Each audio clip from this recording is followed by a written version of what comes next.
Hi everyone, this is video number 4. Yes, it is indeed. And I am talking to you about the 7 criteria of food selection. And so in video number 4, I'm going to talk about everyone's favorite subject. What is it? Organic. Organic. Oh boy. Well, this is going to be a hot one because I know somebody going to have something to say about this. Listen, this is my opinion. It's based on my research, my study in food therapy, and I am qualified to talk about it. So there, I'm a chef. Woohoo to you too. But everybody, this is a very loaded topic. Very loaded topic. You know the funny thing about organic that makes me upset? My grandmother grew up eating organic. Your grandmother grew up eating organic. Before food started being tinkered with and all this old weird stuff started happening, we ate organic. I'm like, so basically you're telling me that the food was altered, right? To solve a problem of hunger, whatever. And now you're switching the food back and you're gonna charge me more money for something that I shouldn't be eating in the first place. I tell you, boy. So what is it about so organic? Obviously, when you go into the supermarket, we all know organic food has a 9 on it, right? And we all know that organic food hits our pockets a little bit harder too. Yes, we do. She sure do. That's why we gotta raise up, boy, and become some wealthy people on this planet, man. But anyhow, organic food, tuss. I am an advocate of eating organic food whenever possible. That's my concept on it. Eating food that is organic whenever possible helps reduce the amount of whatever it is that's in food that is not so organic. And this helps the body to remain a better point of homeostasis. The food that has as least amount of chemicals in it and it is not overloaded with chemicals help you much better, because then your body doesn't have to then work to just get all that stuff out. Your digestive system has to now basically synthesize all of that and help push it out, and it then creates all these issues when you have too many chemicals. This is something that we need to constantly lobby, that we need to start back eating food that the way it was originally made in nature, and that they need to stop tinkering with the food because it's ridiculous.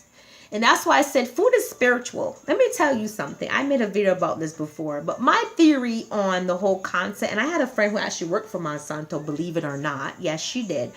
And she said, when I was working there, the scientist's perspective of it is to help end world hunger. And I believe her. She was sincere. She's no reason for her to lie to me. And now she's actually a big advocate and works in nutrition. And she definitely teaches the whole perspective of holistic nutrition, right? As a professor at 2 very prominent colleges in New York. I will not mention them because I'm not going to do that out of respect for her. But at the end of the day, I will say this. Supply and demand has created some very interesting situations in our world today. When it comes to organic food, I am definitely a huge advocate for us eating the things that our grandmother and grandfather grew up eating, and I definitely do believe it's important.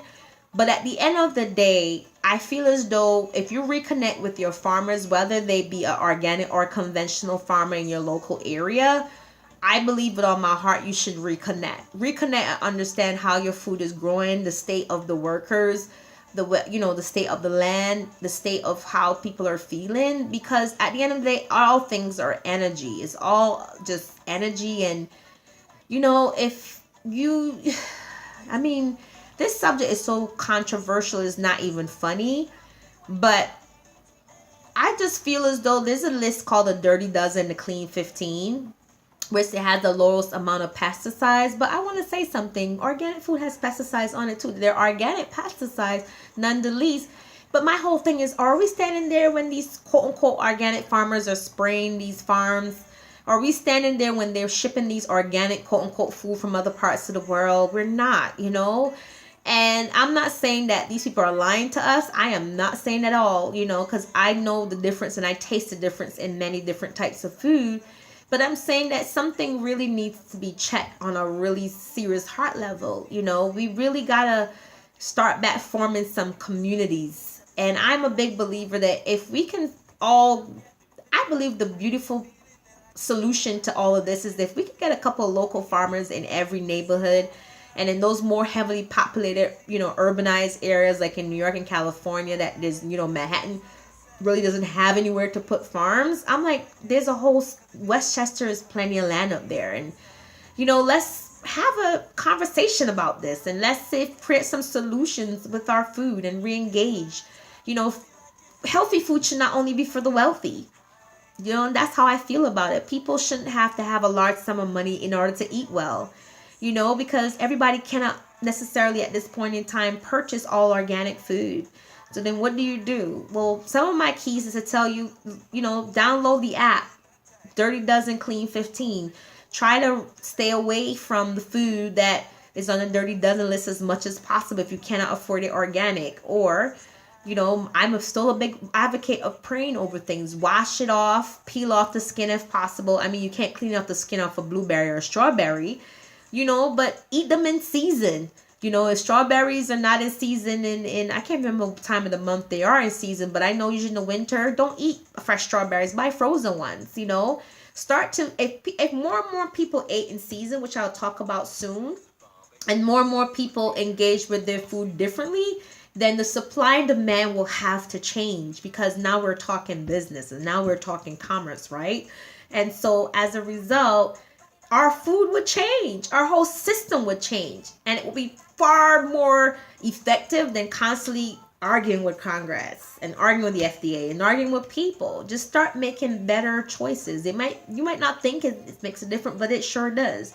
If you're supporting your local farmer and your local farmer is trying to be as responsible as possible, and they cannot afford to get the USDA organic 9, you know, labeling for their food, but they don't spray much, and they try to really be as responsible as buy from them. Support your local farmer, raise him up, educate them, help them to not spray much, and let them know, I'll buy from you and I'll tell my whole neighborhood to buy from you if you minimize how much you spray. Trust me, they'll listen, because people are trying to make a living, you know. But all I'm saying is spread love. You know, there are a lot of organic stuff that are not that expensive. I can tell you, salad is not expensive organic. Carrots are not expensive organic. Celery is not expensive organic. There's a lot of organic things that are not pricey, that actually cost the same as conventional food. You know, start to switch those things out.